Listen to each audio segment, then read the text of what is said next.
ان اللہ یرفع بہذا الکتاب اقواما، اللہ اس کتاب قرآن مجید کے ذریعے سے لوگوں کو رفعت عطا کرتا ہے، سربلندی عطا کرتا ہے، ترقی عطا کرتا ہے اور کامیابی عطا کرتا ہے۔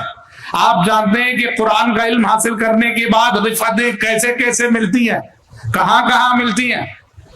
تینوں عالم میں رفعتیں ہیں، حافظ قرآن کے لیے، عالم قرآن کے لیے، حامل قرآن کے لیے۔ عالم کتنے؟ تین ہیں، یہ عالم دنیا، عالم قبر جسے عالم برزخ کہا جاتا ہے، اور ایک عالم آخرت۔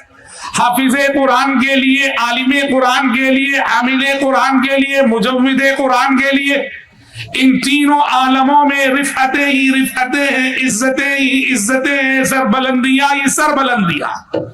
اور ایسی عزتیں دنیا رش کرے گی اور دنیا ان رفعتوں پہ آشش کرے گی۔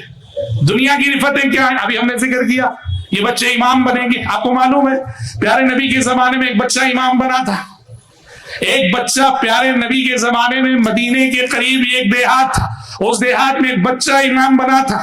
اس بچے کی عمر کیا تھی؟ اس بچے کی عمر تھی صرف 7 سال۔ بچے کا نام کیا تھا؟ عمر بن سلمہ۔ کیوں بھائی 7 سال کی عمر کے بچے کو امام کیوں بنایا گیا؟ دیکھو عمر بن سلمہ کا معاملہ یہ تھا کہ کم سن بچہ، مدینہ جانے والے سارے وفود ان کی گاؤں سے گزرتے تھے جو پیارے نبی سے مل کے آتے تھے۔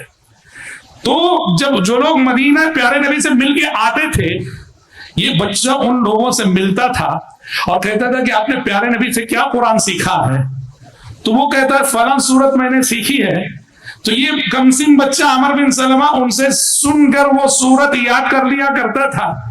اس طرح ہر دن جو لوگ پیارے نبی کی خدمت میں حاضری دینے ان کے گاؤں سے گزرتے تھے، واپسی میں یہ بچہ ان سے مل کے وہ سورتیں سیکھ لیا کرتا تھا۔ نتیجے میں یہ ہوا کہ ان کے گاؤں، ان کے قریے، ان کی بستی میں سب سے زیادہ قرآن عمر بن سلمہ کو یاد ہو گیا۔ آپ کو معلوم ہے امامت کے لیے قانون کیا ہے کہ بستی میں جب مسجد بنتی ہے امامت کا حقدار کون ہے؟ حدیث ہے یہ ام القوم اقرأهم لکتاب اللہ، امامت کا حقدار وہ ہے جسے قرآن سب سے زیادہ یاد ہو، جو قرآن سب سے اچھا پڑھتا ہو۔ عمر بن سلمہ کے گاؤں میں جب مسجد بنی تو دیکھا گیا کہ قرآن سب سے زیادہ کسے یاد ہے، تو لوگوں کی حیرت کی انتہا نہ رہی کہ 7 سال کی عمر کا یہ بچہ سب سے زیادہ قرآن یاد رکھتا ہے۔ سارے گاؤں نے مل کر عمر بن سلمہ کو آگے بڑھایا اور عمر بن سلمہ اپنے گاؤں کے امام بن گئے۔ 7 سال کی عمر کی امام، 5 نمازیں پڑھاتے تھے۔ راوی حدیث کہتے 5 نمازیں ہی نہیں، جنازے کی نماز بھی یہ پڑھایا کرتے تھے۔ اللہ اکبر، یہ دنیا کی رفعتیں ہیں۔ عالم برزخ کی رفعتیں کیا ہے؟ قبر کی رفعتیں کیا ہے؟ احد کی جنگ میں کیا ہوا جانتے ہیں؟ 70 صحابہ شہید ہو گئے۔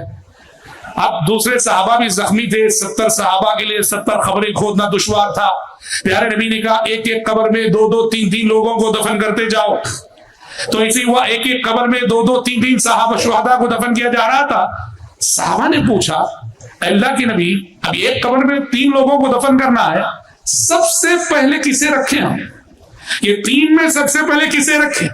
اب دیکھو سب سے پہلے رکھنے کا مطلب سمجھ جاؤ، سب سے پہلے رکھنے کا مطلب سب سے پہلے انعام کسے دیں؟